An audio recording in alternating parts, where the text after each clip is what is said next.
18 ವರ್ಷ ಆಗ್ಬೇಕು ಮಕ್ಕಳಿಗೆ ಒಂದು ಬುದ್ಧಿ ಮೆಚುರಿಟಿ ಬರಬೇಕು ಅಂದ್ರೆ ಇದಕ್ಕೂ ಅಷ್ಟೇ, ಭೂಮಿಗೂ ಅಷ್ಟೇ. ಭೂಮಿ ಯಾವತ್ತು ಕಳಪೆ ಆಗಲ್ಲ. ಭೂಮಿಗೆ ಯಾವತ್ತು ಅಂದ್ರೆ ಸಮಯ ಕೊಡಬೇಕು, ತಾಳ್ಮೆ ಇರಬೇಕು. ರೈತನಿಗೆ ಅದವನಿಗೆ ತಾಳ್ಮೆ ಇರಬೇಕು. ಫಸ್ಟ್ ಸಾವಯವದಲ್ಲಿ ಏನಂದ್ರೆ ನಾವೆಲ್ಲೂ ಹೋಗಿ ಪದಾರ್ಥಗಳನ್ನ ಕೊಂಡೋಗಿಲ್ಲ. ನಮ್ಮಲ್ಲಿ ಏನು ಸಿಗುತ್ತೆ ಅದನ್ನೇ ನಾವು ಗೊಬ್ಬರವಾಗಿ ಪರಿವರ್ತನೆ ಮಾಡ್ಕೊಂಡು ಸಾವಯವದಲ್ಲಿ ಬೆಳಿಬಹುದು. ತಾತ ಅವ್ರ ಕಾಲದಲ್ಲಿ ಏನ್ ಬೆಳಿತಾ ಇದ್ರು, ಈ ತಿಪ್ಪೆ ಗೊಬ್ಬರ, ಹಸು ಗೊಬ್ಬರ, ಕುರಿ ಗೊಬ್ಬರ ಹಾಕೊಂಡು ಮುಂಚೆ ಎಲ್ಲ ಬೆಳಿತಾ ಇದ್ರು. ಸರ್ ಅದೇನೇ ಮಾಡೋಣ, ಸಾವಯವದಲ್ಲೇ ಮಾಡೋಣ. ಭೂಮಿ ಫಲವತ್ತತೆನೂ ಇನ್ಕ್ರೀಸ್ ಆಗುತ್ತೆ, ನಮಗೂ ಒಳ್ಳೆ ಕ್ವಾಂಟಿಟಿ ಅಲ್ಲದೆ ಕ್ವಾಲಿಟಿ ಆಫ್ ಕ್ರಾಪ್ ಸಿಗುತ್ತೆ. ಆಗ ಬಿಸಿಲು ಬೀಳ್ತಾನೆ ಇರ್ತದೆ. ಒನ್ ಡೇ ಬಿಟ್ಟು ಒನ್ ಡೇ ಕೊಟ್ರೆ ಅವಾಗ ಕಂಟ್ರೋಲ್ ಆಗುತ್ತೆ. ಬಿಸಿಲಿಗೆ ಆ ನೀರು ಆವಿಯಾಗಿ ಹೋಗ್ತಾ ಇರ್ತದೆ, ನೀರಿನ ಅಂಶ.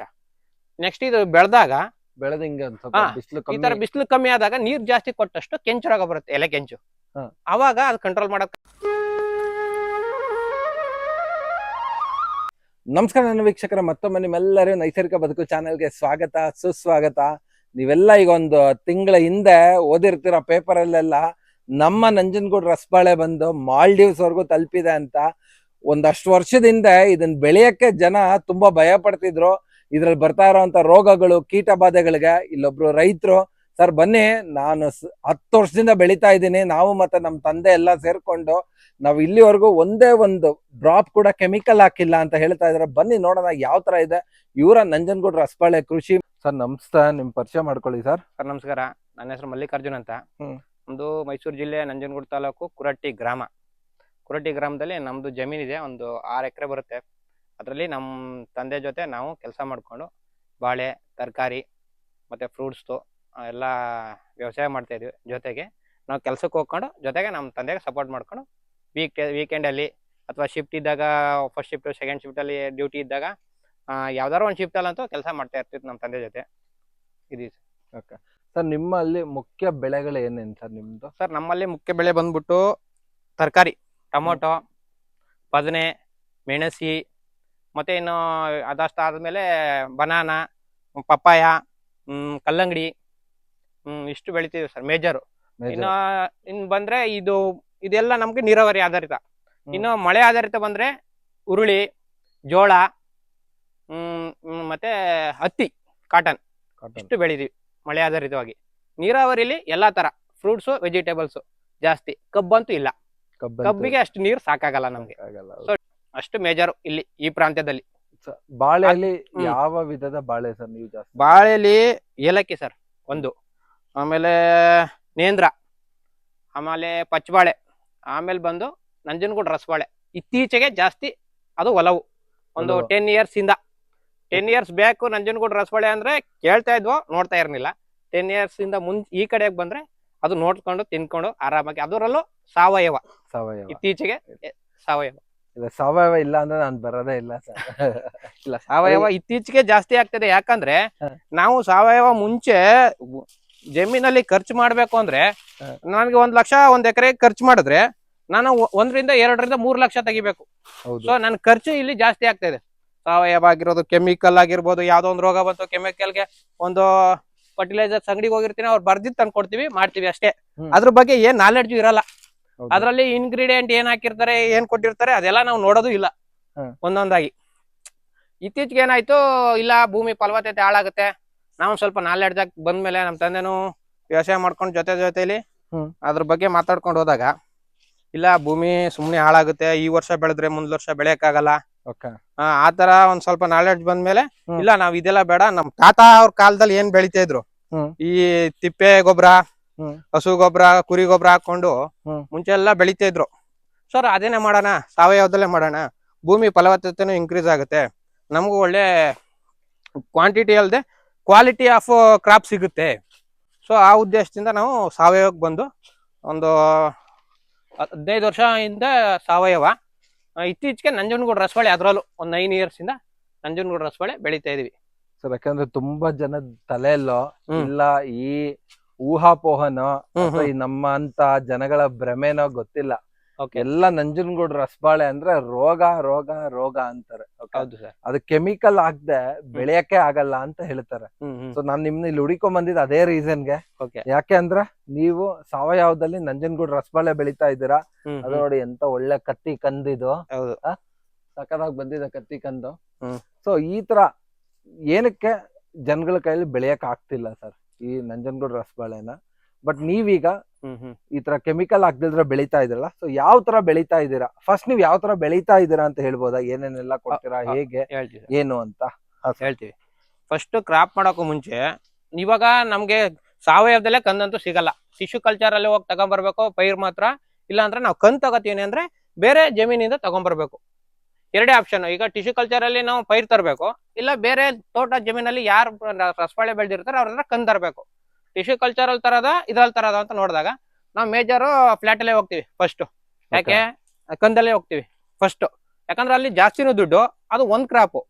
ಈ ಕಂತ್ ಅಂದ್ರೆ ನಮ್ಗೆ ಯಾವ ತರದ್ದು ಕಂದು ಚೆನ್ನಾಗಿದ್ಯಾ ನೋಡಿದ್ರೆ ನಮ್ಗೆ ಗೊತ್ತಾಗಿರ್ತದೆ ಜಮೀನ್ ಮೇಲೆ ಬೆಳೆದಿರೋದ್ರಿಂದ. ಅದರಿಂದ ಈ ಕಂದು ತಗೊಬಂದು ನಾವು ಅದಕ್ಕೆ ಟ್ರಂಚಿಂಗ್ ಮಾಡಿಸಿ, ಆಮೇಲೆ ಅದಕ್ಕೆ ತಿಪ್ಪೆ ಗೊಬ್ಬರ ಸ್ವಲ್ಪ ಬೇವಿನ ಹಿಂಡಿ ಮಿಕ್ಸ್ ಮಾಡಿ, ಆಮೇಲೆ ಅದು ಕಂದನ್ನ ನೆಟ್ಟು ಅದರಿಂದ ನೆಕ್ಸ್ಟ್ ಎಲ್ಲ ಸಾವಯವದನ್ನೇ ಕಟ್ಕೊಂಡು ಹೋಗ್ತೀವಿ. ಫಸ್ಟ್ ಮೇಜರ್ ಇದು ಫಸ್ಟ್ ಹಾಕೋದ್ರು. ಅದಾದ್ಮೇಲೆ ಸಾವಯವದಲ್ಲಿ ಬಂದ್ಬಿಟ್ಟು ಜೀವಾಮೃತ, ಮತ್ತೆ ಇನ್ನೊಂದು ಮಜ್ಜಿಗೆ ಕಷಾಯ ಅಂತ ಒಂದ್ ಬರುತ್ತೆ. ಯಾವ ತರ ಅದು? ಅದು ಹುಳಿ ಮಜ್ಜಿಗೆ. ಒಂದು ಹುಳಿ ಹಾಲು ಮಜ್ಜಿಗೆನ ಒಂದಷ್ಟು ದಿನ ಸ್ಟೋರ್ ಮಾಡಿ ಇಟ್ಕೊಬೇಕು. ಅದಾದ್ಮೇಲೆ ಅದಕ್ಕೆ ಹಾಲು, ಮಜ್ಜಿಗೆ, ಮೊಸರು, ಮತ್ತೆ ಇನ್ನೊಂದು ಬೆಲ್ಲ, ಇನ್ಯಾವುದೋ ಒಂದು ಅದೊಂದು ಇದೆ, ಅದು ಹಾಕಿ ಸ್ಟೋರ್ ಮಾಡಿ ಒಂದು 10 to 15 days ಸ್ಟೋರ್ ಮಾಡಿದ್ರೆ ಅದು ಒಂಥರ ಸ್ಮೆಲ್ ಬರುತ್ತೆ. ನಿಮ್ಗೆ ಅಲ್ಲಿ ಮಾಡಿದೀನಿ, ತೋರಿಸ್ತೀನಿ. ಅದನ್ನ ಹಾಕೊಂಡ್ರೆ ಮೇಜರ್ ಅಂದ್ರೆ ಅದು ತರಕಾರಿಲಿ ಬರೋ ಅಂತ ಹುಳಗಳು ಬರ್ತದಲ್ಲ, ಕೊರೆ ಹುಳ ಮತ್ತೆ ಈ ಇನ್ನೊಂದೊಂಥರ ಹುಳ ಬರ್ತದೆ. ಆ ಹುಳುಗಳಿಗೆ ಇದ್ ಮಾಡಿದ್ರೆ ಅದು ಕಂಟ್ರೋಲ್ ಆಗುತ್ತೆ. ಒಂದು ಜೀವಾಮೃತ ಒಂದು ಬಳಸ್ತೀವಿ. ಜೀವಾಮೃತಕ್ಕೆ ಸಗಣಿ, ಬೆಲ್ಲ, ತುಪ್ಪ, ಮತ್ತೆ ಇದು ಇಟ್ಟಿಗೆ ಮಣ್ಣದು ಕೆಮ್ಮಣ್ಣು ಅದು ಮಿಕ್ಸ್ ಮಾಡಿ ಮತ್ತೆ ಅದ್ರ ಜೊತೆ ನೀರ್ ಬೆರೆಸಿ ಅದನ್ನ ಸ್ಟೋರ್ ಮಾಡಿ ಗೋಣಿ ಚೀಲದಲ್ಲಿ ಮುಚ್ಚಿ ಒಂದಷ್ಟು ದಿನ ಸ್ಟೋರ್ ಮಾಡ್ಕೊಂಡ್ರೆ ಅದು ಲಿಕ್ವಿಡ್ ರೀತಿಲಿ ಕಂಟ್ರೋಲ್ ಆಗುತ್ತೆ. ಮತ್ತೆ ಬರುತ್ತೆ ಬಂದಾಗ ಅದನ್ನ ಅವಾಗ ಡೇ ಒನ್ ಅಂದ್ರೆ ಒಂದಿನ ಬಿಟ್ಟು ಒಂದಿನ ಅದನ್ನ ಅಲ್ಲಾಡ್ಸಿ, ಒಂದೇ ಕಡೆ ಅಲ್ಲಾಡ್ಸ್ಬೇಕು. ಆಪೋಸಿಟ್ ಏನ್ ಬೇಕಾಗಿಲ್ಲ, ಒಂದೇ ಕಡೆ ಅಲ್ಲಾಡ್ಸಿ ಅದನ್ನ ಸ್ಟೋರ್ ಮಾಡ್ಕೊಂಡು ಅದನ್ನ ಗೆಡ್ಡೆ ಹುಯ್ತೀವಿ ಫಸ್ಟ್. ಇದ್ರಲ್ಲಿ ನಂಜನಗೂಡು ರಸಬಾಳೆಯಲ್ಲಿ ಮೇಜರ್ ಸರ್ ನಮ್ಗೆ ಶೀಲ್ಡ್ ರೋಗ ಬರೋದು. ಶೀಲ್ಡ್ ರೋಗ ಅಂದ್ರೆ ಈ ಕಂದ್ ಇದೆಯಲ್ಲ, ಈ ಕಂದುನ ಇದೆಯಲ್ಲ, ಇದು ಕಟ್ಟಾಗಿ ಒಳಗಡೆ ಹೋಗುತ್ತೆ ಹುಳ. ನಮ್ಮ ಕಾಲು ಹೊಡ್ಕೊಳತ್ತಲ್ಲ ಆತರ. ಕರೆಕ್ಟ್, ಅದು ಕರೆಕ್ಟ್. ಈಗ ಆ ತರನೇ ಇದು, ಅದೊಂದು ಮೇಜರೇ ಇದು ರೋಗ. ಅದನ್ನ ರೋಗ ಕಂಟ್ರೋಲ್ ಮಾಡ್ಬೇಕಂದ್ರೆ ಗಂಜಲ ಜಾಸ್ತಿ ಹಾಕ್ಬೇಕು. ಅಂದ್ರೆ ಹಸುವಿನ ಗಂಜಲ ಅದು ಇದಿರ್ತದೆ, ಏನದು ಒಂಥರ ಸ್ಮೆಲ್ ಅಲ್ಲದೆ ಒಂಥರ ತೊಗುರ್ ತರ ಅದು. ಅದನ್ನ ಕೊಟ್ಟಾಗ ಉರಿ ಬರ್ತದೆ, ಅದಕ್ಕೆ ಕಂಟ್ರೋಲ್ ಆಗುತ್ತೆ. ಗಂಜಲ ಹಾಕ್ಬೇಕು. ಗಂಜಲ ಜೊತೆ ಇನ್ನೇನೇನ್ ಮಿಕ್ಸ್ ಮಾಡ್ತೀರಾ ಸರ್? ಜೀವಾಮೃತ ಜಾಸ್ತಿ ಕೊಡ್ತೀವಿ. ಗಂಜಲ ಜೊತೆ ನೀರು, ಅದೇ ಒಂದೇ ಸಲ ಗಂಜಲನೇ ಹಂಗೆ ಕೊಡಕ್ಕಾಗಲ್ಲ, ನೀರು ಜೊತೆಗೆ ಮಿಕ್ಸ್ ಮಾಡಿ ಕೊಟ್ರೆ ಸ್ವಲ್ಪ ಕಂಟ್ರೋಲ್ ಆಗುತ್ತೆ. ಒಂದೇ ಸಲ ಗಂಜಾ ಕೊಟ್ಬಿಟ್ರೆ ಆ ಕಂದಿಗೆ ಎಫೆಕ್ಟ್ ಆಗುತ್ತೆ, ಸುಟ್ಟೋದಂಗ ಆಗ್ಬಿಡ್ತದೆ, ಅದಕ್ಕೆ ತಡೆಯಲ್ಲ. ಸೊ ಅದೊಂದು ಶೀಲ್ಡ್ ರೋಗ ಒಂದು ಕಂಟ್ರೋಲ್ ಮಾಡ್ಕೊಂಡ್ರೆ ಸರ್ ಬೆಳಿಬಹುದು ನಂಜನಗೂಡು ರಸಬಾಳೆನ. ಓಕೆ, ಈಗ ಇದು ನೀವೀಗ ಎಷ್ಟು ದಿನಕ್ಕೊಮ್ಮೆ ನೀರ್ ಕೊಡ್ತೀರಾ ಸರ್? ಸರ್ ನಾವು ಸ್ಟಾರ್ಟಿಂಗ್ ಲೆವೆಲ್ ಅಲ್ಲಿ ಒಂದು ಸ್ಟಾರ್ಟಿಂಗ್ ಅಂದ್ರೆ ಈ ಲೆವೆಲ್ ಬರೋವರೆಗೂ ಒಂದು 4 ಅಡಿ 3 ಅಡಿಯಿಂದ 4 ಹೈಟ್ ಬರೋವರೆಗೂ, ಈ ಹೈಟ್ ಬರೋವರೆಗೂ ಒನ್ ಡೇ ಬಿಟ್ಟು ಒನ್ ಡೇನೆ ಕೊಡ್ತೀವಿ. ಒನ್ ಡೇ ಬಿಟ್ಟು ಒನ್ ಡೇ. ಜಾಸ್ತಿ ಆಗ್ತಾ ಬೆಳಿತಾ ಸ್ವಲ್ಪ ನೀರ್ ಕಂಟ್ರೋಲ್ ಮಾಡ್ಬೇಕು. ಏನಕ್ಕೆ ಅಂದ್ರೆ ಅತಿ ಹೆಚ್ಚು ನೀರ್ ಕೊಟ್ರೆ ಈ ಎಲೆ ಇದೆಯಲ್ಲ ಇದು ಕೆಂಚು ರೋಗ ಬಂದ್ಬಿಡ್ತದೆ. ಸೊ ಒಂದು ಮೇಜರ್ ಅದು. ಡೇ ಬೈ ಡೇ ಅಂದ್ರೆ ಬೆಳಿತಾ ಗೊನೆ ಬಿಡ್ತಾ ಜಾಸ್ತಿ ನೀರ್ ಕೊಟ್ಟಷ್ಟು ಗೊನೆ ಬರ್ತದೆ, ಕಂದು ಬರ್ತದೆ, ಎಲೆ ಕೆಂಚಾಗುತ್ತೆ. ನೀರ್ನ ಆ ಸಮಯದಲ್ಲಿ ಕಂಟ್ರೋಲ್ ಮಾಡ್ಬೇಕು. ಏನು ಗೊನೆ ಮೋತೆ ಬರೋ ಟೈಮಲ್ಲಿ ಕೊಡಬಾರ್ದು ಅಂತಲ್ಲ, ಬಟ್ ಕಂಟ್ರೋಲ್ ಅಲ್ಲಿ ಕೊಡ್ಬೇಕು. ಒಳಗಡೆ ಏನಂದ್ರೆ ಈ ತೇವಾಂಶ ಹಂಗೆ ಉಳ್ಕೊಂಡು ಈ ಶೀತಕ್ಕೆ ಎಲೆ ಕೆಂಚಾಗ್ಬಿಡ್ತದೆ. ಸೊ ನೀರಿನ ತೇವಾಂಶ, ಯಾಕಂದ್ರೆ ಅವಾಗೆಲ್ಲ ಈ ತರ ಕವರ್ ಆಗ್ಬಿಡ್ತದೆ. ಈ ಲೆವೆಲ್ ಅಲ್ಲಿ ಇದ್ದಾಗ ಬಿಸಿಲು ಬೀಳ್ತಾನೆ ಇರ್ತದೆ. ಒನ್ ಡೇ ಬಿಟ್ಟು ಒನ್ ಡೇ ಕೊಟ್ರೆ ಅವಾಗ ಕಂಟ್ರೋಲ್ ಆಗುತ್ತೆ. ಬಿಸಿಲಿಗೆ ಆ ನೀರು ಆವಿಯಾಗಿ ಹೋಗ್ತಾ ಇರ್ತದೆ, ನೀರಿನಂಶ. ನೆಕ್ಸ್ಟ್ ಇದು ಈ ತರ ಬಿಸಿಲು ಕಮ್ಮಿ ಆದಾಗ ನೀರ್ ಜಾಸ್ತಿ ಕೊಟ್ಟಷ್ಟು ಕೆಂಚು ರೋಗ ಬರುತ್ತೆ, ಎಲೆ ಕೆಂಚು. ಅವಾಗ ಅದು ಕಂಟ್ರೋಲ್ ಮಾಡೋದ್ ಕಷ್ಟ. ಅವಾಗ ಏನಾಗುತ್ತೆ, ಔಷಧಿ ತಂದು ಹೊಡಿಬೇಕು, ಅದ್ ಮಾಡ್ಬೇಕಂತ ನಾವು ಫಸ್ಟೇ ಡಿಸೈಡ್ ಆಗ್ಬಿಟ್ರೆ ಯಾವ್ದಕ್ಕೆ ಏನಂಶ. ಈಗ ತೇವಾಂಶ ಜಾಸ್ತಿ ಇದೆಯಾ, ಕಂಟ್ರೋಲ್ ಮಾಡಿ. ಒಂದಿನ ಒಣಗಿದ್ರೆ ಏನ್ ತೊಂದರೆ ಇಲ್ಲ ಭೂಮಿಲಿ. ಇದು ಒಂದಿನ ಸೊರಗಿದ್ರು ತೊಂದರೆ ಆಗಲ್ಲ. ನಾಳೆ ನೆಕ್ಸ್ಟ್ ನೀರ್ ಕೊಟ್ಟಾಗ ಚಿಗುರ್ಕೊಂಡ್ಬಿಡ್ತದೆ. ಆ ಟೈಮಲ್ಲಿ ಮಾತ್ರ ಕಂಟ್ರೋಲ್ ಆಗಿ ಇಟ್ಕೊಬೇಕು. ಹಾಗೆ ಎಷ್ಟು ದಿನಕ್ಕೆ ನೀರ್ ಕೊಡ್ತಾರೆ? ಈಗ ಈ ಹೈಟ್ ಆಗೋಯ್ತು ಅಂದ್ಕೊಂಡು ಅದು ಡಿಪೆಂಡ್ ಅಪಾನ್ಸ್ ನಾವು ಬಂದು ತೋಟ ಜಮೀನ್ ನೋಡ್ತಾ ಇರ್ತೀವಿ. ಅವಾಗ ನಮಗ್ ಗೊತ್ತಾಗುತ್ತೆ ಇದು ಇವಾಗ ಸ್ವಲ್ಪ ಡ್ರೈ ಆಗ್ತಾ ಇದೆ, ಈ ಹ್ಮ್. ಟೈಮಲ್ಲಿ ನೀರ್ ಕೊಡ್ಬೇಕು ಅಂತ. ಅವಾಗ ಒಂದು 2 ಡೇಸ್ 3 ಡೇಸ್ ಒಂದ್ಸಲ ಕೊಟ್ರು ನಡೀತದೆ.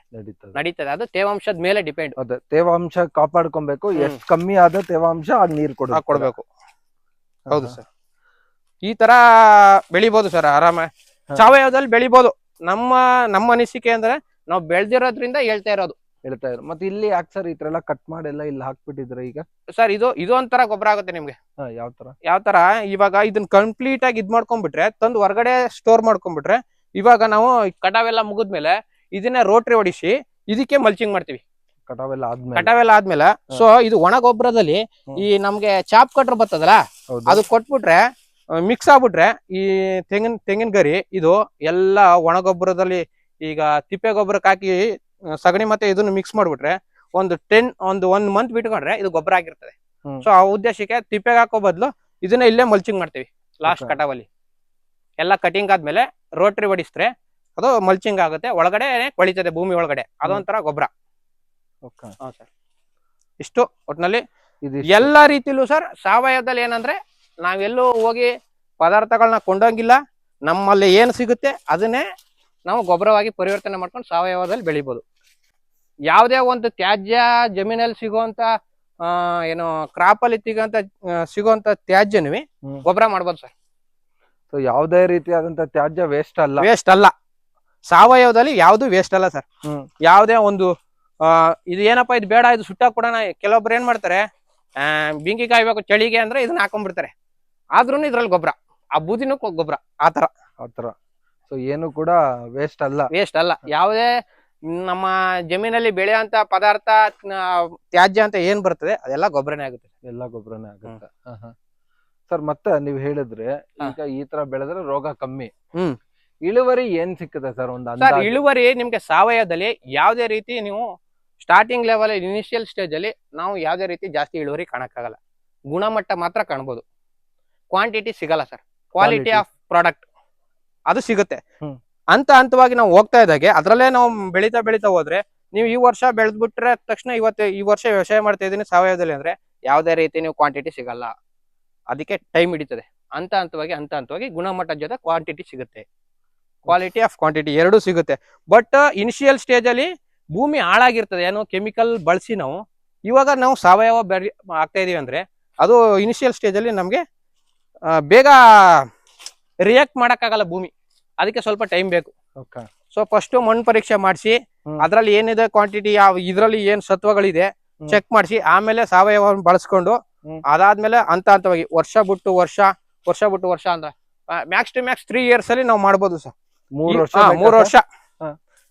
ಈ ವರ್ಷ ನೀವು ಸ್ಟಾರ್ಟ್ ಮಾಡಿದ್ರೆ ಇನ್ನು 3 ವರ್ಷಕ್ಕೆ ಒಳ್ಳೆ ಇಳುವರಿ ತೆಗಿಬಹುದು. ಬಟ್ ಮೊದಲನೇ ವರ್ಷಕ್ಕೆ ತೆಗಿತೀನಿ ಅಂದ್ರೆ ಅದೆಲ್ಲ ಆಗಲ್ಲ ಸಾವಯವದಲ್ಲಿ. ಬಟ್ ಕ್ವಾಲಿಟಿ ಆಫ್ ಪ್ರಾಡಕ್ಟ್ ತೆಗಿಬಹುದು ಕ್ವಾಂಟಿಟಿಗಿಂತ. ಬಟ್ ನಿಮ್ ಕ್ವಾಂಟಿಟಿ ಬೇಕು ಅಂದ್ರೆ ನೀವು ಕಂಟಿನ್ಯೂಟಿ ಆಗಿ ಸಾವಯವನೇ ಮಾಡ್ಬೇಕು. ಇವಾಗ ಏನೋ 1 ವರ್ಷ ಮಾಡ್ಬಿಟ್ಟೆ ನೆಕ್ಸ್ಟ್ ನನ್ಗೆ ಸಪೋಸ್ ನಾನು ಕೆಮಿಕಲ್ ಪರ್ಸನ್ ಅನ್ಕೊಳ್ಳಿ, ಅಂದ್ರೆ ನಾವು ಫರ್ಟಿಲೈಸರ್ ಯೂಸ್ ಮಾಡ್ಕೊಂಡೆ ಪ್ರಾಡಕ್ಟ್ ಅಂದ್ರೆ ಕ್ರಾಪ್ ಮಾಡ್ತಾ ಇದೀವಿ. ಬಟ್ ನೆಕ್ಸ್ಟ್ ಇಯರ್ ಯಾರೋ ನಿಮ್ಮಂತವ್ರು ತಿಳಿದವ್ರು ಬಂದು ಹೇಳಿದ್ರು, ಇಲ್ಲ ಸಾವಯವದಲ್ಲಿ ಬೆಳಿಬೇಕು, ಭೂಮಿ ಫಲವತ್ತತೆ ಹೆಚ್ಚಿಸ್ತದೆ, ನಿಮ್ಗೆ ಒಳ್ಳೆ ಫೀದಿ ಸಿಗುತ್ತದೆ ಅಂತ. ಅವಾಗ ನಾವು ಈ ವರ್ಷ ನಿಮ್ ಮಾತು ಕೇಳ್ಕೊಂಡು ನಾನು ಸಾವಯವ ಮಾಡಿದೆ. ಸಾವಯವ ಮಾಡಿದ ತಕ್ಷಣ ಏನಪ್ಪಾ ಏನು ಬರ್ನೇ ಇಲ್ಲ, ನೋಡಿದ್ರೆ ಮರ ಬೆಳೆದಿದೆ, ಏನ್ ಗೊಣೆ ಏನಂದ್ರೆ ಚಿಪ್ ನೋಡ್ರೆ 3-4 ಬಂದಿದೆ. ಏನದು ಆಗಲ್ಲ, ಈ ವರ್ಷದಲ್ಲಿ ತೆಗಿಯಕ್ಕಾಗಲ್ಲ. ಇನ್ 2 ವರ್ಷ 3 ವರ್ಷ ಕಳೆದ್ರೆ ಆವಾಗ ಭೂಮಿಗೆ ಅದ್ರದ ಸತ್ವ ಸಿಕ್ಕಿ ಅದ್ರ ಒಳಗಡೆಯಿಂದ ಅದು ಬೇರ್ ಕೊಟ್ಕೊಂಡು ಚೆನ್ನಾಗಿ ಬರುತ್ತೆ. ಬಟ್ ಈ ವರ್ಷ ನಾನು ಹೋದ ವರ್ಷ ಕೆಮಿಕಲ್ ಮಾಡ್ಬಿಟ್ಟು ಈ ವರ್ಷ ಸಾವಯವ ಮಾಡ್ಬಿಟ್ಟು ಮುಂದ್ ವರ್ಷಕ್ಕೆ ನಂಗೆ ಕ್ರಾಪ್ ಬಂದಿಲ್ಲ ಕರೆಕ್ಟ್ ಆಗಿ ಅಂದ್ರೆ ಅದಾಗಲ್ಲ. ಅದಕ್ಕೂ ಟೈಮ್ ಬೇಕು. ಮಕ್ಕಳು ಯಾವಾಗ ಬೆಳೆದು ದೊಡ್ಡವರಾಗಿ ಅವ್ನು ದುಡಿಯೋ ಲೆವೆಲ್ಗೆ ಬರ್ತಾನೆ, ಅದೇ ತರ ಇದನ್ನು ತಾಳ್ಮೆ ಬೇಕು. 18 ವರ್ಷ ಆಗ್ಬೇಕು ಮಕ್ಕಳಿಗೆ ಒಂದು ಬುದ್ಧಿ ಮೆಚುರಿಟಿ ಬರ್ಬೇಕು ಅಂದ್ರೆ ಇದಕ್ಕೂ ಅಷ್ಟೇ, ಭೂಮಿಗೂ ಅಷ್ಟೇ. ಭೂಮಿ ಯಾವತ್ತು ಕಳಪೆ ಆಗಲ್ಲ. ಭೂಮಿಗೆ ಯಾವತ್ತು ಅಂದ್ರೆ ಸಮಯ ಕೊಡ್ಬೇಕು, ತಾಳ್ಮೆ ಇರ್ಬೇಕು. ರೈತನಿಗೆ ತಾಳ್ಮೆ ಇರ್ಬೇಕು ಫಸ್ಟ್. ಹೌದು, ಅದಂತೂ ಸತ್ಯವಾದ ಮಾತು ಹೇಳಿದ್ರೆ ಸರ್. ಈಗ ನೀವು ಹೇಳಿದ್ರೆ ನೀವು ಅವಾಗ್ಲೇ ಹೇಳಿದ್ರಿ ಏನಂತ ನೋಡಿದ್ರೆ, ಅವಾಗ್ಲೇ ನೀವ್ ಏನ್ ಹೇಳಿದ್ರಿ ಅಂದ್ರೆ ನಾವು ಈ ಕಂದನ ಆರಿಸ್ಕೊಂತೀವಿ ಅಂತ. ಈಗ ನಾವ್ ಅನ್ಕೊಳಣ ಈ ತೋಟ ಮುಗಿತಾ ಇದೆ ನಿಮ್ದು ಅಂತ ಅನ್ಕೊಳಣ ನಾವು. ನೀವು ಬೇರೆ ಕಡೆಗೆ ನೆಟ್ಬೇಕು. ಈಗ ಯಾರೇ ರೈತರು ಈ ವಿಡಿಯೋ ನೋಡ್ತಿರೋರು ಯಾವ ತರ ಕಂದಗಳನ್ನ ಸೆಲೆಕ್ಟ್ ಮಾಡ್ಕೊಬೇಕು ಅಂತ ತೋರಿಸ್ಬೋದಾ? ಇಲ್ಲ ಯಾವ್ದ್ರ ಒಳ್ಳೆ ಕಂದುಗಳು ಇದೆ? ಸರ್ ತೋರಿಸ್ತೀನಿ. ಕಂದಲ್ಲಿ 2-3 ಬರ್ತದೆ. ನನಗ್ ಗೊತ್ತಿರೋದು ನೀರ್ ಕಂದು, ಕತ್ತಿ ಕಂದು ಅಂತ. ಓಕೆ, ನೀರ್ಗಂಧ ತಗೋಬಾರ್ದು, ಕತ್ತಿ ಕಂದು ತಗೋಬೇಕು ಅಂತ ಇದೆ. ಓಕೆ, ನೀರ್ಗಂಧ ಅಂದ್ರೆ ಹಾ. ಏನು? ನೀರ್ಗಂಧ ಅಂದ್ರೆ ಬನ್ನಿ ನಿಮ್ಗೆ ತೋರಿಸ್ತೀನಿ. ಸರ್, ಇವಾಗ ಕತ್ತಿ ಕಂದು ನೀರ್ಗಂಧ ಅಂದ್ರೆ ಎಲೆಗಳು ಒಂದಕ್ಕೊಂದು ಕೂಡ್ಸ್ಕೊಂಡಿರ್ತವೆ. ಹಾ. ನೀರ್ಗಂಧಲ್ಲಿ ಕತ್ತಿ ಕಂದಲ್ಲಿ ಫ್ರೀ ಆಗಿರ್ಬೇಕು, ಅವಾಗ ಅದು ಚೆನ್ನಾಗಿದೆ ಅಂತ ಕತ್ತಿ ಇದು ಕಂದು. ಕಂದು. ಇವಾಗ ಎಲೆ ನೋಡಿ ಒಂದಕ್ಕೊಂದು ಫ್ರೀ ಇದೆ. ಇದು ಈ ಎಲೆ ಈ ಫ್ರೀ ಮಾಡ್ಕೊಬೇಕು. ಈ ಕೌಟ್ಲ್ ಹೊಡಿತದಲ್ಲ, ಆ ಹೌದು. ಕೌಟ್ಲ್ ಹೊಡೆದಾಗ ಓಪನ್ ಅಪ್ ಆಗ್ಬೇಕು ಎಲೆಗಳು, ಓಕೆ, ಒಂದಕ್ಕೊಂದು ಒಂದಕ್ಕೊಂದು ಅಂಟ್ಕೊಂಬಾರ್ದು. ಹಾ. ಅದ್ರಲ್ಲಿ ನೀರ್ಗಂದು ಅಂತಾರೆ ಒಂದೊಂದನ್ನ. ಹಾ. ಬಟ್ ನಾವು ಈ ಓಪನ್ ಅಪ್ ಆಗಿರ್ತಾವಲ್ಲ ಎಲೆ ಅಂತವ್ದನ್ನ ಆರಿಸ್ಕೊಬೇಕು. ಈ ತರ ಕಂದುಗಳು ಒಳ್ಳೆ ಕಂದ. ಕಂದು ಹೌದು. ಹ್ಮ್. ಬಟ್ ಅದ್ರಲ್ಲಿ ಏನಂದ್ರೆ ಇವಾಗ ನಾವು ಓಪನ್ ಮಾಡಿದಾಗ ಅದನ್ನ ನೋಡ್ಕೋಬೇಕು. ಗೆಡ್ಡೆಲ್ ಏನಾಗಿರ್ತದೆ, ಸಪೋಸ್ ಇದೇನಾದ್ರು ನಮ್ಗೆ ಶೀಲ್ಡ್ ರೋಗ ಆಗಿದ್ದು, ಸಪೋಸ್ ಇದಕ್ಕೆ ಇನ್ ಕೇಸ್ ಇದು ಶೀಲ್ಡ್ ರೋಗ ಆಗಿರ್ತದೆ, ಹ್ಮ್. ಇದು ಕಟಿಂಗ್ ಮಾಡ್ಬಿಟ್ಟಿರ್ತಾರೆ, ಇದೆಲ್ಲ ಸುಂಡೋಗ್ಬಿಟ್ಟಿರ್ತದೆ, ನೀರಿನಂಶ ಎಲ್ಲ, ಹೌದು. ನಾರಿನಂಶ ಇಲ್ಲೆಲ್ಲ ಕಂದ್ ಬಿಟ್ಟಿರ್ತದೆ. ಯಾರೋ ಆಳ್ಗಳಿಗೆ ಹೇಳಿರ್ತೀನಿ ನಾನು ಕಂದ್ ಕಟಿಂಗ್ ಮಾಡ್ಬೇಕು ನಡ್ರಪ್ಪ ಅಂತ, ಈ ಜಮೀನು ಕರ್ಕೊಂಡ್ ಬಿಟ್ಟೆ. ಅವನು ಗೊತ್ತಿಲ್ಲ ಇಲ್ಲಿ ಶೀಲ್ಡ್ ರೋಗ ಇದೆಯಾ, ಶೀಲ್ಡ್ ರೋಗ ಆಗಿತ್ತು ಇದ್ರದ್ದು ಇದೇನಿಲ್ಲ, ಇಲ್ಲಿ ಕಂದುಗಳೆಲ್ಲ ಬಿಟ್ಟಿರ್ತವೆ. ಅವ್ನು ಬರ್ತಾನೆ, ಇಲ್ಲೇ ಆಗಿತಾನೆ, ಕಟಿಂಗ್ ಮಾಡಿ ಹಾಕ್ತಾನೆ ನಮ್ಗೆ. ನಾನು ಏನ್ ಮಾಡ್ತೀನಿ, ಸಪೋಸ್ ನೋಡಿಲ್ಲ, ಚೆಕ್ ಮಾಡಿಲ್ಲ ಅಂದ್ರೆ ತಗೊಬಂದು, ನಾನು ಏನು ಚೆಕ್ ಮಾಡಿಲ್ಲ ಅಂತಂದ್ರೆ ತಗೊಂಡ್ ಬಂದು ನನ್ನ ಜಮೀನಲ್ಲಿ ನಾಟಿ ಮಾಡ್ಬಿಡ್ತಾನೆ ಅನ್ಕೊಳ್ಳಿ. ನಾವು ಏನೋ ಗುತ್ತಿಗೆ ಕೊಡ್ತೀವಿ. ಈಗ ಒಡಾಳ ಅಂತೂ ಸಿಗ್ತೇ ಇಲ್ಲ, ಆಲ್ಮೋಸ್ಟ್ ಎಲ್ಲ ಕೊಡೋದು ಗುತ್ತಿಗೆನೆ. ನೋಡಪ್ಪ ಇಷ್ಟು ಸಾವಿರ ಕಂದು ಇಲ್ಲಿ ಕಟಿಂಗ್ ಮಾಡ್ಬೇಕು, ಅಲ್ಲಿ ತಂದು ನೆಡಬೇಕು. ಅವನಿಗೆ ನಾಲೆಡ್ಜ್ ಇರೋನಾದ್ರೆ ಸರ್ ಇದು ನೀರ್ಗಂದು ಕತ್ತಿಗಂದು ಅಂತ ಗೊತ್ತಿದ್ರೆ ಅವ್ನು ಕಟಿಂಗ್ ಮಾಡಲ್ಲ. ಸಪೋಸ್ ಅವ್ನು ಗೊತ್ತಿಲ್ದೇನೋ ಮಾಡಿದ್ರ, ನನಗೇನಪ್ಪ ನನಗೆ 1,000ಕ್ಕೆ ಇಷ್ಟು ಕೊಡ್ಬೇಕು ಅಂತ ಬಂದು ನಾವು ಒಂದ್ಸಲ ಇನ್ಸ್ಪೆಕ್ಷನ್ ಮಾಡ್ಬೇಕು. ಯಾವ ತರ ನೋಡಪ್ಪ ಇದು ಕಟಿಂಗ್ ಮಾಡ್ತಾರ, ಸರಿ ಅವ್ನು ಕಂದು ತೆಗಿತಾನೆ ಬೇರೆಯಿಂದ, ಅಲ್ಲಿ ಕೊಚ್ಚುತ್ತೀವಿ, ಅದನ್ನ ಟ್ರಿಮ್ ಮಾಡ್ತೀವಿ. ಟ್ರಿಮ್ ಮಾಡಿದಾಗ ಅಲ್ಲಿ ಕಪ್ಪು ಇರ್ತದೆ. ನಿಮ್ ಗೆಡ್ಡೆದಲ್ಲಿ ಎಲ್ಲ ಒಂದೊಂದ್ ಕಡೆ ಡಾಟ್ ತರ ದಪ್ಪಕ್ಕೆ ಗುಳ್ಗುಳ್ಳೆ ತರ ಕಪ್ಪು ಇರ್ತದೆ, ಅದು ಇರಬಾರ್ದು. ಸೊ ಏನಾಗಿರ್ತದೆ ಇಲ್ಲಿ ಸೀಡ್ ರೋಗ ಬಂದು ಇದ್ರದ್ದು ಅಂಶ ಎಲ್ಲ ಹೋಗಿ ಈ ಬೇರ್ಗಳಿಗೆ ಈಗ ಏನ್ ಕಂದುಗಳಿದೆ ಅದಕ್ಕೂ ಸ್ಪ್ರೆಡ್ ಆಗಿರೋ ತರ ಇರುತ್ತೆ. ಸೊ ಅದರಲ್ಲಿ ನಾವು ಆಯ್ಕೆ ಮಾಡ್ಬೇಕು. ಆಮೇಲೆ ಪ್ರತಿಯೊಂದು ಕಂದು ಚೆಕ್ ಮಾಡ್ಬೇಕು, ಚೆಕ್ ಮಾಡಿ ನಾಟಿ ಮಾಡೋದು ಒಳ್ಳೇದು. ಯಾಕಂದ್ರೆ ಕೆಲವೊಂದ್ ಟೈಮಲ್ಲಿ ಈ ರೈತರಾಗೋದ್ರಿಂದ ಎಲ್ಲಾನು ನಾವೇ ಮಾಡ್ತೀನಿ ಅನ್ನೋದು ಆಗಲ್ಲ. ಸೊ ಆಳ್ಗಳ್ಗ ನಾವು ಬೇಕಾಗಿರ್ತದೆ, ಲೇಬರ್ ಬೇಕಾಗಿರ್ತದೆ, ಲೇಬರ್ಗೆ ಹೇಳಿರ್ತೀವಿ, ಏನೋ ಒಂದ್ ಕೆಲಸ ಕೊಟ್ಟಿರ್ತೀವಿ, ಅವ್ನು ಮಾಡಿರ್ತಾನೆ. ಸಪೋಸ್ ಆ ಟೈಮಲ್ಲಿ ನಾವು ಒಂದ್ಸಲ ಚೆಕ್ ಮಾಡ್ಕೊಳ್ಳೋದು ಒಳ್ಳೇದು. ಮತ್ತೆ ನೀರ್ಗಂದು ಎಲೆ ಕತ್ತಿಗಂದು ಅಂದ್ರೆ ಇದು ಓಪನ್ ಅಪ್ ಆಗಿರ್ಬೇಕು ಎಲೆಗಳು, ಅಂತವೆಲ್ಲ ಯೋಗ್ಯವಾಗಿದೆ ಅಂತ. ಓಕೆ ಸರ್, ಮತ್ತೆ ಇನ್ನೊಂದು, ಇವಾಗ ಇದು ಯಾವ ಅಂತರದಲ್ಲಿ ನೀವು ನಾಟಿ ಮಾಡಿದೀರಾ ಸರ್? ನಾವು 16 to 6x6, ಈ ಕಡೆನೂ 6 ಅಡಿ, ಈ ಕಡೆನೂ 6 ಅಡಿ. ಓಕೆ, 6 ಅಡಿಗೆ 6 ಅಡಿ, ಹೌದು, ಅಡ್ಡನು 6 ಅಡಿ, ಉದ್ದನು 6 ಅಡಿ, ಆ ತರ ಮಾಡ್ತೀವಿ. ಇನ್ನು ಕೆಲವರು 6-7 ಮಾಡ್ತಾರೆ. 6-7 ಅಂತರದಿಂದ ಅಂತರ, ಒಂದು ಕಂದಿಂದ ಒಂದ್ ಕಂದಿಗೆ 7 ಅಡಿ, ಆಗ್ಲ 6 ಅಡಿ ಹಂಗ್ ಮಾಡೋರು ಇದಾರೆ. ಈಗ ಏನಾಗಿದೆ ಸರ್, ಇವಾಗ ರೈತರದೆಲ್ಲ ಏನಾಗಿದೆ ಅಂದ್ರೆ ಎಕ್ಸ್ಪೆರಿಮೆಂಟಲ್ ಮಾಡ್ತಾರೆ. ಒಬ್ಬೊಬ್ರು 5 ಅಡಿಗೆ 5 ಅಡಿಗೆ ಹಾಕಿರ್ತಾರೆ, ನಾವು ನೋಡಿದ್ವಿ. ಅವನೊಂದು ಎಕ್ಸ್ಪೆರಿಮೆಂಟ್ ಮಾಡ್ಬೇಕು, ಇಲ್ಲ ಇದ್ರಲ್ಲಿ ಬೆಳಿಬೇಕು. ಕೆಲವೊಬ್ರು ಏನ್ ಮಾಡಿರ್ತಾರೆ, ಒಂದೇ ಕಡೆ 4 ಅಲ್ಲೊಂದು ಇಲ್ಲೊಂದು ಹಿಂಗ ಹಾಕಿರ್ತಾರೆ. ಕೆಲವೊಂದ್ ಕಡೆ ನಾನು ನೋಡಿದೀನಿ, ಅಂದ್ರೆ ಅದು ಸ್ಪಾಟ್ಗೆ ಹೋಗಿಲ್ಲ, ವಿಡಿಯೋಗಳು ನೋಡಿದೀನಿ ಜಾಸ್ತಿ. ತಮಿಳ್ನಾಡಲ್ಲಿ ಒಂದ್ಸಲ ಏನೋ ನೋಡಿದ್ದು, ಅದು ಆ ಕಡೆ 4 ಕಡೆ ಹಾಕಿದ್ದಾನೆ, ಬೆಳೆದಿದ್ದಾನೆ. ಬಟ್ ಆದ್ರೆ ಇಳುವರಿ ಕೆಲವೊಂದ್ ಕಡೆ ಬಂದಿದೆ, ಕೆಲವೊಂದ್ ಕಡೆ ಬಂದಿಲ್ಲ. ಸೊ ಇದು ಏನಂದ್ರೆ 6x6 ಇಸ್ ಬೆಟರ್. 6 ಅಡಿ ಬೆಟರ್. ಅದು 6 ಅಂದ್ರೆ ಅದು ನಾವ್ ಯಾವ ತರ ಅಂದ್ರೆ ಮುಂಚೆ ಎಲ್ಲ 6ರಿಂದ 6 ಹಾಕೊಂಡ್ ಬಂದಿದ್ರು ಅಂತ ನಾವು ಮಾಡ್ತಾ ಇದೀವಿ. ಸೊ 6 ಅಡಿಯಿಂದ 6 ಅಡಿ ಬೆಟರ್ ಸರ್. ನಿಮ್ಗೆ ನಮ್ಮ ಒಂದು ಅನುಭವದಲ್ಲಿ 6ರಿಂದ 6 ಅಡಿ ಬೆಟರ್. ಇನ್ನು ಕೆಲವೊಬ್ರು 6ರಿಂದ 7 ಮಾಡ್ತಾರೆ. ಸೊ ಅವಾಗ ಏನಾಗುತ್ತೆ, ಇವಾಗ 7 ಅಡಿ ಅಂತರ ಕೊಟ್ಟಾಗ ಸ್ವಲ್ಪ ವೆಯ್ಟ್ ಜಾಸ್ತಿ ಬರ್ಬೋದು. ಸೊ ಇವಾಗ ಫಾರ್ ಎಕ್ಸಾಂಪಲ್ ಒಂದು ಗೊನೆ ನಮ್ಗೆ ಈ ಕಂದಲ್ಲಿ ಮ್ಯಾಕ್ಸ್ ಟು ಮ್ಯಾಕ್ಸ್ ಮೇಜರ್ ಅಂದ್ರೆ ಒಂದು ಆವರೇಜ್ ಅಲ್ಲಿ ಒಂದು 15 kg ಬರುತ್ತೆ ಅನ್ಕೊಳ್ಳಿ. 15 kg ಒಂದು ಆವರೇಜ್. ಇವಾಗ 7 ಅಡಿ ಮಾಡಿದ್ರೆ ಒಂದ್ 2 kg ಇಂಪ್ರೂವ್ಮೆಂಟ್ ಆಗ್ಬೋದೇನೋ, ಅಂತರ ಜಾಸ್ತಿ ಇರೋದ್ರಿಂದ ಅಂತ ನಾವ್ ಹೇಳ್ಬೋದು ಸರ್. ಮತ್ ನಿಮ್ಮ ಅನುಭವದಲ್ಲಿ ಎಷ್ಟು ಹೆಚ್ಚು ಅಂದ್ರೆ ಎಷ್ಟು ಕೆಜಿದು ನೀವು ಗೊನೆ ನೋಡಿದೀರಾ ನಿಮ್ ತೋಟ? ನಮ್ ತೋಟದಲ್ಲಿ ಒಂದು 18-19 kg ವರೆಗೂ ಗೊನೆ ನೋಡಿದೀರಾ. ಲೀಸ್ಟ್ ಅಂದ್ರೆ ಕಮ್ಮಿ ಅಂದ್ರೆ ಸರ್, ಕಮ್ಮಿ ಅಂದ್ರೂ ಸರ್ 9 kg ಬಂದೇ ಬಂದಿರ್ತದೆ. 8ರಿಂದ 9 ಪಕ್ಕ. ಲಾಸ್ಟ್ ಅಟ್ಲೀಸ್ಟ್ ಏನು ಬೆಳೆದಿಲ್ಲಪ್ಪ ಅಂದ್ರೆ 8 kg 9 kg ಫಿಕ್ಸ್ ಇದೆ. ಅದಕ್ಕಿಂತ ಕಮ್ಮಿ ಹೋಗಲ್ಲ. ಹೆಂಗೆ ಅಂದ್ರೆ ಒಂದ್ ಚಿಪ್ಪೆ 1 kg ಬರ್ತದೆ. ಫಾರ್ ಎಕ್ಸಾಂಪಲ್ ಹೇಳಿದ್ದು, ಕನಿಷ್ಠ ಅಂದ್ರೂ 6ರಿಂದ 7 ಚಿಪ್ ಬಂದ್ರು ನಮ್ ಗೊನೆಗೆ 8ರಿಂದ 9 kg ಬಂದೇ ಬರ್ತದೆ ಮಿನಿಮಮ್ ಅಂದ್ರು. ನೆಕ್ಸ್ಟ್ ನಮ್ಗೆ 20 kg ಬರ್ತದೆ. ಬಟ್ ನಾನು ಒಂದು 18 ವರ್ಗೂ ನೋಡಿದ್ದೆ, 18 to 19 ನಮ್ಮ ಜಮೀನಲ್ಲಿ ನೋಡಿದ್ದೀನಿ. ನೋಡಿದೀರಾ? ಹ್ಮ್. Super sir. ಸೊ ಈ ಹೊಸದಾಗಿ ಹ್ಮ್. ನಂಜನಗೂಡು ರಸಬಾಳೆ ಮಾಡೋರ್ಗೆ ಓಕೆ ಸರ್. ಏನಾದ್ರು ಕಿವಿ ಮಾತು ಹೇಳಕ್ ಇಷ್ಟಪಡ್ತಾರೆ? ಕಿವಿ ಮಾತು- ಏನೇನೆಲ್ಲ ಹ್ಮ್. ಅವರು ಮೇಜರ್ ಆಗಿ ನೋಡ್ಕೊಬೇಕು? ಇಷ್ಟೆಲ್ಲ ಹೇಳಿದ್ ಅಲ್ದಿರಾ ಬೇರೆ ಯಾವ್ದಾರ ಬಿಟ್ಟಿದ್ರೆ ನೀವ್ ಹೇಳ್ಬಹುದು. ಸರ್ ಮೇಜರ್ ಅಂತಂದ್ರೆ ಫಸ್ಟ್ ನಮ್ದಲ್ಲಿ ಕಂದು ಪೈರು ಎರಡರಲ್ಲಿ ನೋಡ್ಕೊಬೇಕು, ಅದು ಕರೆಕ್ಟ್ ಆಗಿದೆಯಾ. ಕಂದು ತಗೊಳ್ಳೋರಂತೂ ಕಂದು ನೋಡ್ಲೇಬೇಕು, ಯಾಕಂದ್ರೆ ಅದು ನಮ್ಗೆ ಯೋಗ್ಯವಾಗಿದೆಯಾ, ಸೂಟೇಬಲ್ ಕಂದು ಚೆನ್ನಾಗಿದೆಯಾ, ಕ್ವಾಲಿಟಿ ಅದು ಏನೋ ನೀರ್ಗಂದು ಕತ್ತಿಗಂದು ಅಂತ ಇರ್ತದಲ್ಲ, ಅದರಲ್ಲಿ ಆಯ್ಕೆ ಮಾಡ್ಕೋಬೇಕು ಚೆನ್ನಾಗಿರೋದನ್ನ.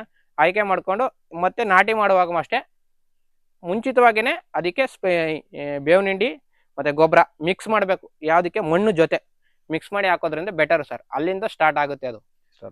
ಆಮೇಲೆ ಡೇ ಬೈ ವಾಟ್ರು ಮತ್ತೆ ನೀರು ಕೊಟ್ಕೊಂಡು ಮತ್ತೆ ಜಮೀನಿಗೆ ಗೊಬ್ಬರ, ಜೀವಾಮೃತ ನೋಡಿ ಸರ್, ಎಲ್ಲದಕ್ಕೂ ಜೀವಾಮೃತ ಒಂದು ಬೆಸ್ಟ್. ಒಂದು ಮೆಡಿಸಿನ್ ಎಲ್ಲ ರೋಗಕ್ಕೂ ಒಂದೇ ಮದ್ದು ಅಂತಾರಲ್ಲ, ಆ ತರ ಅದು ಜೀವಾಮೃತ ಮಾತ್ರ ಎಲ್ಲದಕ್ಕೂ ಜೀವಾಮೃತ ಕುಡ್ಕೊಂಡು ಕೊಡ್ಕೊಂಡು. ಸರಿ ಸರ್, ತುಂಬಾನೇ ಖುಷಿ ಆಯ್ತು. ಪಾಪ ನಿಮ್ದು ಸೆಕೆಂಡ್ ಶಿಫ್ಟ್ ಬೇರೆ ಇತ್ತು. ಸೊ ಇಂಥ ಟೈಮಲ್ಲೂ ನಮ್ಮ ವೀಕ್ಷಕರಿಗೆ ಸೊ ಯಾವ ತರ ನೀವು ಈ ನಂಜನಗೂಡು ರಸಬಾಳೆ ಬೆಳೆಯೋದು ಅಂತ ಹೇಳ್ಕೊಟ್ಟಿದ್ದಕ್ಕೆ ತುಂಬಾನೇ ಧನ್ಯವಾದಗಳು ಸರ್. ಇದೇ ತರ ನಮ್ಮ ಹಳ್ಳಿ ಹುಡುಗರು ಇದೇ ತರ ಹಳ್ಳಿಲೂ ಇದ್ಕೊಂಡು ಕೆಲ್ಸಾನು ಮಾಡ್ಕೊಂಡು ಕೃಷಿನೂ ಬಿಡದಿಲ್ದಿರ ಏನ್ ಹೇಳ್ತಾರೆ, ನಮ್ಮ ಪಾರಂಪರಿಕ ಕೃಷಿನೂ ಬಿಡದಿಲ್ದಿರ ಅದ್ರ ಜೊತೆ ಕೆಲ್ಸಾನು ಮಾಡ್ತಾ ಇದ್ರಲ್ಲ, ಅದು ಕೇಳಿ ನೋಡಿ ತುಂಬಾ ಖುಷಿ ಆಯ್ತು ಸರ್. ಒಳ್ಳೇದಾಗ್ಲಿ ಸರ್. Thank you sir. ನೋಡಿದ್ರಲ್ಲ ವೀಕ್ಷಕರೇ, ಸೊ ಯಾವ ತರ ಇವರು ನಂಜನಗೂಡು ರಸಬಾಳೆನ ಬೆಳಿತಾ ಇದ್ದಾರೆ ಅಂತ ನಿಜವಾಗ್ಲೂ ಒಂದು ಒಳ್ಳೆ ಹೆಮ್ಮೆಯ ವಿಚಾರ ಇದು. ಆಕ್ಚುಲಿ ಈಗಿನ ನಮ್ಮ ರೈತರು ತೋಟದಲ್ಲಿ ಕೆಲಸ ಮಾಡೋದಲ್ದಿರ ಹೊರಗಡೆನೂ ಹೋಗಿ ದುಡ್ಕೊಂಬಂದು ಇತ್ತ ತೋಟನೂ ಬಿಡದಿಲ್ದಿರ ಈ ತರ ಆರ್ಥಿಕವಾಗಿ ಇನ್ನೂ ಹೆಚ್ಚಾಗಿ ನಾವು ಸ್ಟ್ರಾಂಗ್ ಆಗ್ಬೇಕು ಅಂತ ಎರಡು ಕಡೆನೂ ಮಾಡ್ತಾ ಇರೋದು ರಿಯಲಿ ತುಂಬಾನೇ ಹ್ಯಾಟ್ಸ್ ಆಫ್ ಇವ್ರಿಗಂತೂ. ಸೊ ನಿಮ್ಗಳಿಗೂ ಕೂಡ ಏನಾದ್ರು ಡೌಟ್ ಇದ್ರೆ ಇವ್ರನ್ನ ಕಾಂಟ್ಯಾಕ್ಟ್ ಮಾಡ್ಬೋದು, ಇವ್ರ ತೋಟಕ್ಕೆ ಬರ್ಬೋದು, ನೋಡ್ಬೋದು. ಇಷ್ಟ ಹೇಳ್ತಾ ಈ ವಿಡಿಯೋ ಮುಗಿಸ್ತಾ ಮತ್ತೊಮ್ಮೆ ನಿಮ್ಮೆಲ್ಲರಿಗೂ ನೈಸರ್ಗಿಕ ಬದುಕು ಚಾನಲ್ ಇಂದ ಹೃದಯಪೂರ್ವಕ ವಂದನೆಗಳು, ಧನ್ಯವಾದಗಳು, ಶುಭ ದಿನ.